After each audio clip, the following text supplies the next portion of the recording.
خلقت الجن والإنس إلا ليعبدون ما أريد منهم من رزق وما أريد أن يطعمون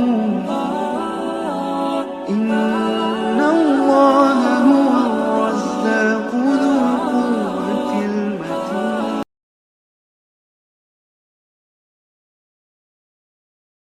شاء الله لا حول ولا قوة إلا بالله العلي العظيم. حسبنا الله ونعم الوكيل ونعم المولى ونعم النصير. الحمد لله وكفى سمع الله لمن دعا ليس وراء الله المنتهى ومن اعتصم بالله نجا. والصلاة والسلام على عباده الذين اصطفى محمد وآله الطيبين الطاهرين مصابيح الدجى ورحمة الله وبركاته على من اتبع الهدى. رب اشرح لي صدري ويسر لي أمري واحلل عقدة من لساني يفقهوا قولي. رب يسر ولا تعسر وتمم بالخير آمین یا رب العالمین. عزیزان،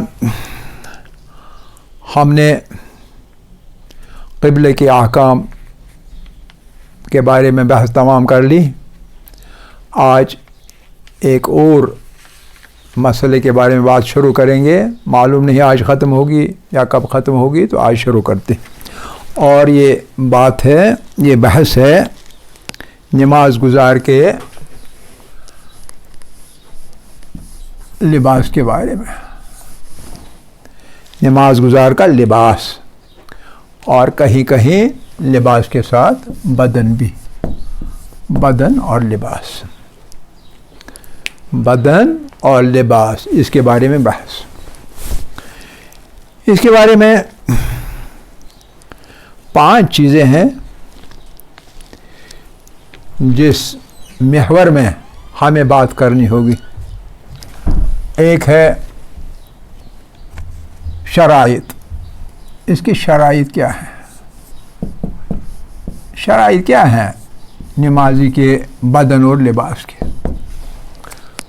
شرط کیا ہے جس سے نماز صحیح ہوگی؟ شرط کیا ہے؟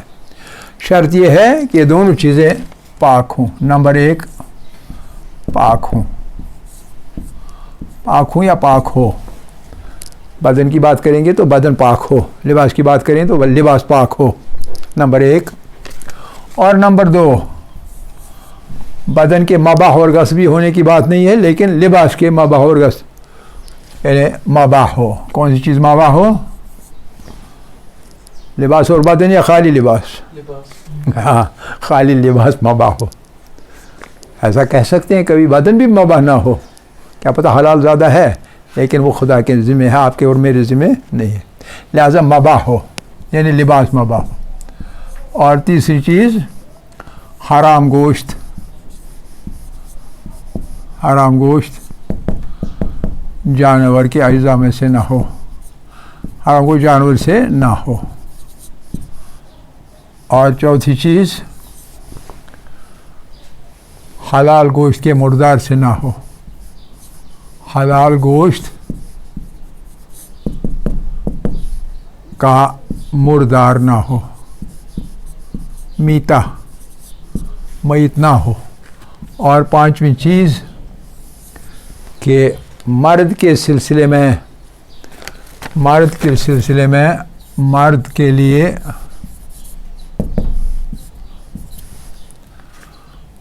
نہ ریشم کا لباس ہو، ریشم کا لباس نہ ہو، اور سونے کا استعمال نہ ہو لباس میں یا زیور میں. یہ 5 شرائط ہیں. کون سی چیز؟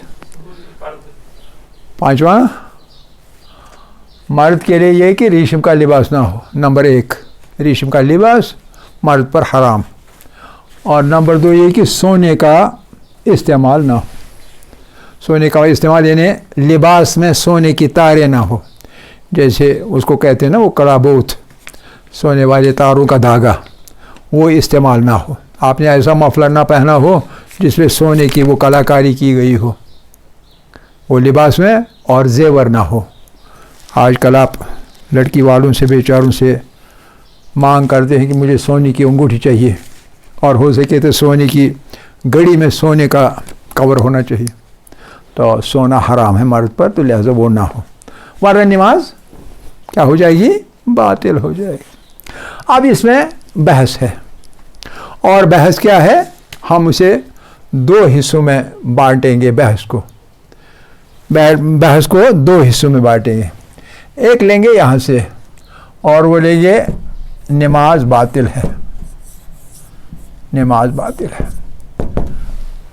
کچھ حالات جن میں نماز باطل ہے، اور دوسرا ادھر سے لیں گے نماز صحیح ہے۔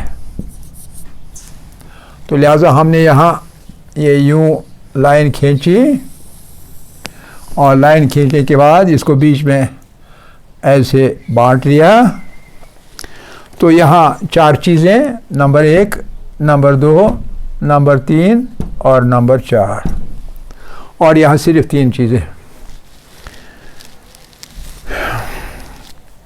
4 یہاں، 5واں، 6واں اور 7واں، کل 7 عنوانات، جن عنوانات کے تحت ہم بات کریں گے۔ پہلے نماز باطل ہے، اب ان مسائل کو اچھی طرح سمجھ لیجئے اور ذہن میں بٹھائیے۔ پہلی بات، نمبر 1، نماز آپ نے جان بوجھ کر پتہ نہیں بغاوت پر اتر آئے تھے یا کیا بات تھی، جان بوجھ کر نجس لباس میں، نجس لباس بٹا بدن، لباس بٹا بدن کے ساتھ پڑھی۔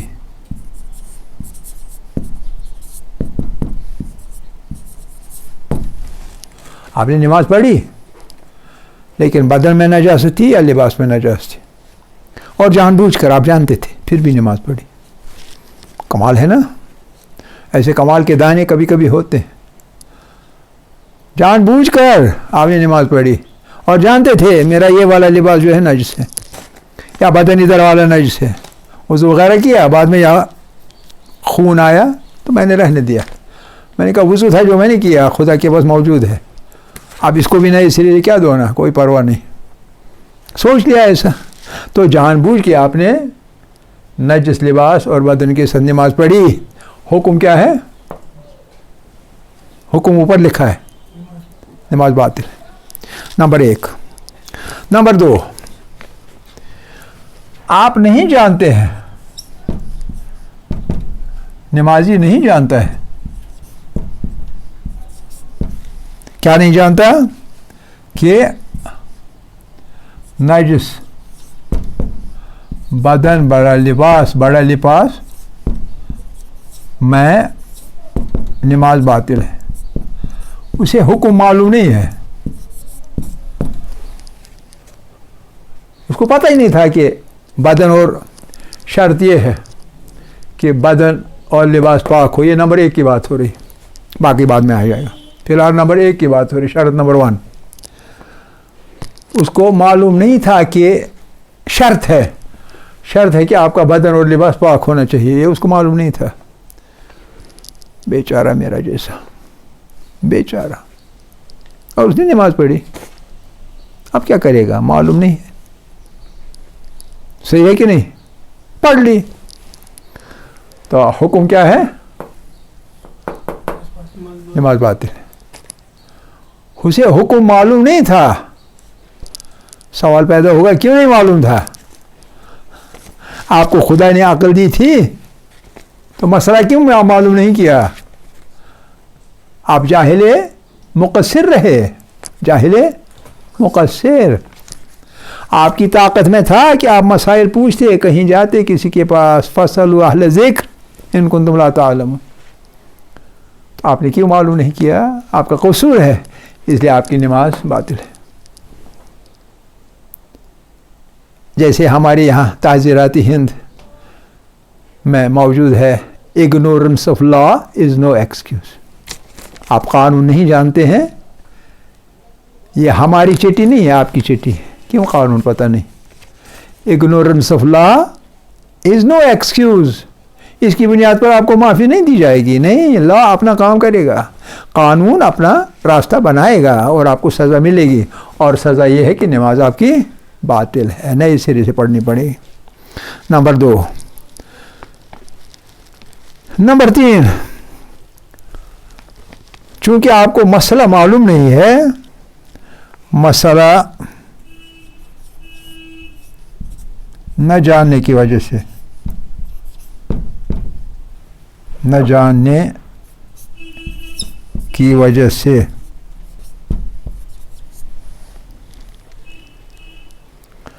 کسی چیز کا، یعنی بدن ہو یا لباس ہو، کسی چیز کا نجس ہونا معلوم نہیں.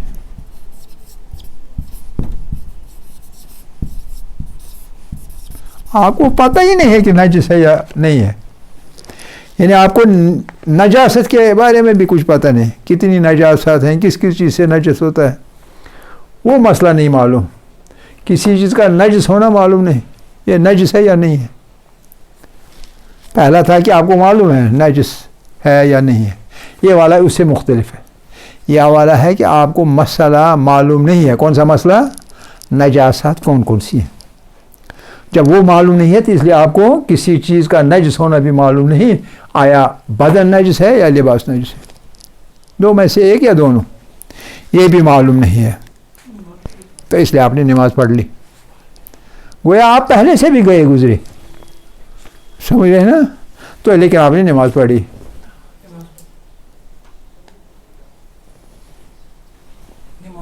کون سے جال میں پھنس گئے؟ نماز بات. ٹھیک ہے کہ نہیں؟ کتنے آ گئے؟ 3. اور چوتھا تو اگر دیکھا جائے اس سے بھی بلکڑ والا مسئلہ ہے. اور وہ کیا ہے؟ آپ جانتے ہیں میرا لباس نجس ہے، میرا بدن کہیں نجس ہے، لیکن بھول گئے. آپ نے زیادہ وہ پمبچ کھائے ہیں، لوٹس ایٹر ہیں. پمبچ ہوتا ہے نا، انگلش فکشن جو ہے، انگلش لٹریچر میں جو فکشن ہے وہ یہ ہے، لوٹس ایٹرز جو ہوتے ہیں وہ فارگیٹرز ہوتے ہیں، وہ بھول جاتے ہیں، بھلکڑ ہوتے ہیں. کیا ہوتے ہیں؟ بھلکڑ. رات کو کیا سالن تھا ہمارے کھانے میں پتہ ہی نہیں. کیوں نہیں؟ اکثر میں پمبچ کھاتا ہوں. پمبچ یعنی لوٹس کا بیج جو ہوتا ہے بیچ میں، وہ کھاتا ہوں. تو لہٰذا یہ آدمی کیا ہوگا؟ یہ بھول جائے گا. نمازی بھول جائے کیا چیز؟ کہ لباس یا بدن نجس ہے. جانتا ہے لیکن بھول گیا.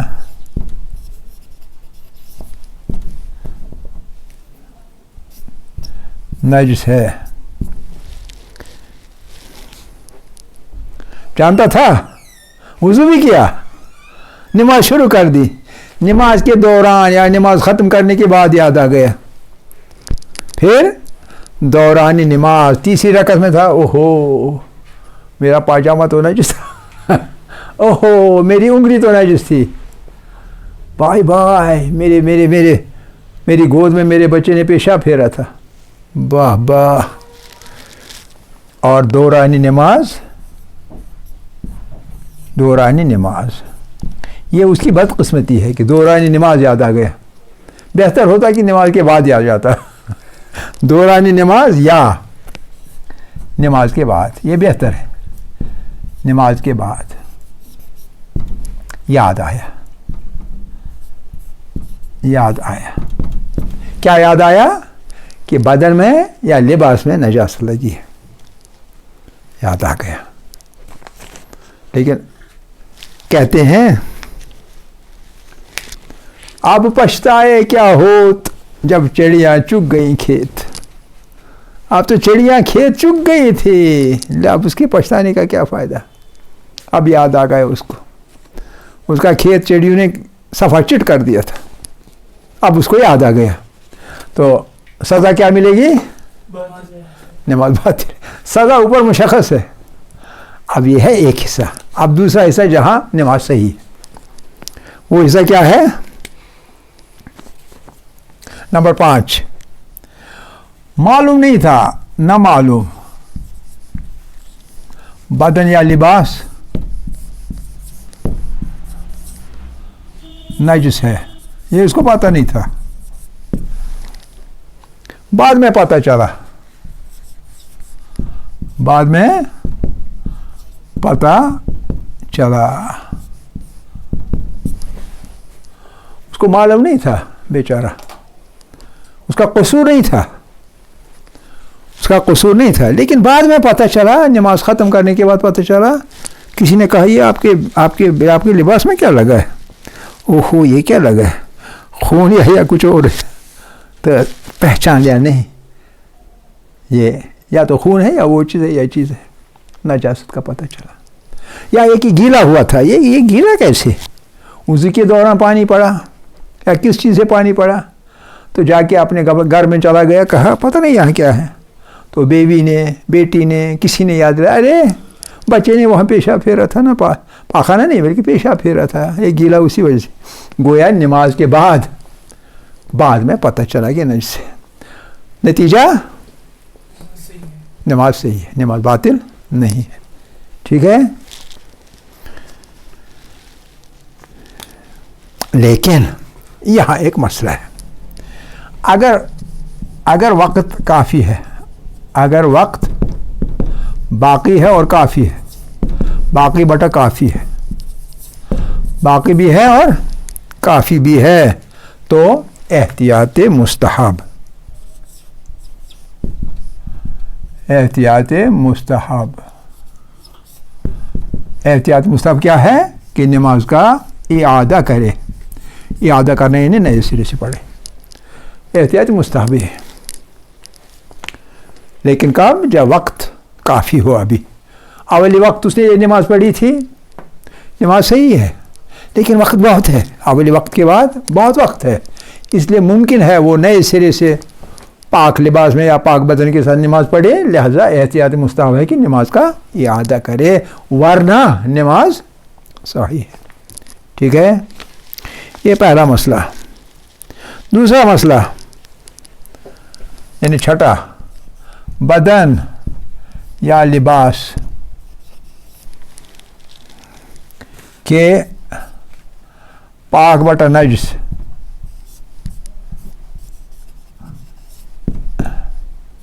ہونے میں، پاک بٹا نجس نہیں، پاک کاٹے، نجس ہونے میں شک ہے، نجس ہونے میں، پاک بٹا نجس نہیں، لباس یا بدن کے پاک ہونے میں، سوری پاک ہونے میں،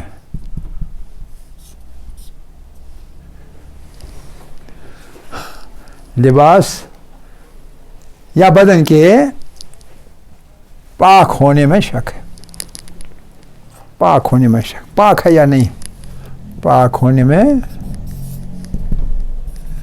شک ہے،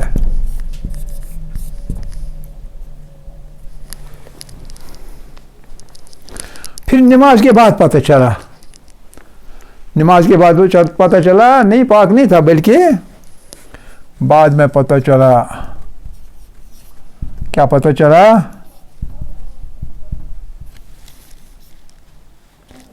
کہ نجس تھا، نجس کا علم بعد میں ہوا۔ ہاں جی بتائیے، حکم کیا ہے؟ کیوں صحیح ہے؟ آپ کو قواعد کا بھی پتہ ہونا چاہیے نا، فقہی قاعدہ کیا ہے؟ اگر اس سے پہلے پاک قبلہ تھا، اگر اس سے پہلے پاک قبلہ تھا، پتہ تھا کہ پاک ہے، ہاں اب شک ہو گیا، شاباش، تو اس میں وہ والا قانون تو شک کا اعتبار نہیں، نہیں ہوتا ہے، فقہ میں شک کا اعتبار نہیں ہوتا، یقین کا اعتبار ہوتا ہے یا گمان کا اعتبار ہوتا ہے، شک کا کوئی اعتبار نہیں۔ 7واں مسئلہ لباس کو، یہ بدن کے ساتھ تعلق نہیں رکھتا، لباس اس کو پتہ ہے نجس ہے تو لباس کو پاک کیا، لباس کو پاک کیا، نماز پڑھی، نماز پڑھی، بعد میں پتہ چلا، جیسے بھی پتہ چلا، بعد میں پتہ چلا کہ لباس پورا پاک نہیں ہوا تھا، پورا پاک نہیں ہوا تھا، یعنی نجاست کے ذرے اب بھی باقی تھے، نجاست کے ذرے اب بھی باقی تھے، اپنی طرف سے اس نے دھو لیا، پاک کیا، تمام جتنی بار دھونا تھا، جتنی بار نچوڑنا تھا وہ سب کچھ کیا، لیکن بعد میں نماز پڑھ کے اپنی عیال میں چلا گیا تو عیال میں سے کسی نے کہا آپ نے نماز پڑھی؟ جی ہاں، کیوں نہیں پڑھا، نماز تو میں نے پڑھ لی، کیوں نہیں، اور یہ آپ کے لباس میں کیا ہے، یہ پیلا پیلا، یہ پیلا پیلا کیا ہے، کہاں ہے، یہ ہے نا، کیا ہے، رنگ ہوگا، یہ رنگ کب لگ گیا، نہیں یہ رنگ نہیں ہے، پاک کیا تھا لیکن اچھی طرح پاک نہیں ہوا ہے، نتیجہ نماز باطل نہیں ہے، لیکن اس لباس کو بعد میں اچھی طرح پاک کرنا ہوگا تاکہ اگلی والی نماز اس میں صحیح ہوگی، ٹھیک ہے کہ نہیں۔ اس کے ساتھ بدن اور لباس کے پہلا شرط، بدن اور لباس کے پاک ہونے کے احکام جو ہیں ان کے بارے میں ہماری بحث تمام ہو گئی، آگے جو بحث چلے گی وہ ہوگی مباح ہونے کے بارے میں، حرام کوئی جانور سے، اس کے بارے میں حلال کوئی جانور کا ریشم وغیرہ اور سونے کا، ٹھیک ہے کہ نہیں۔ آخر دعوانا ان الحمد للہ رب العالمین۔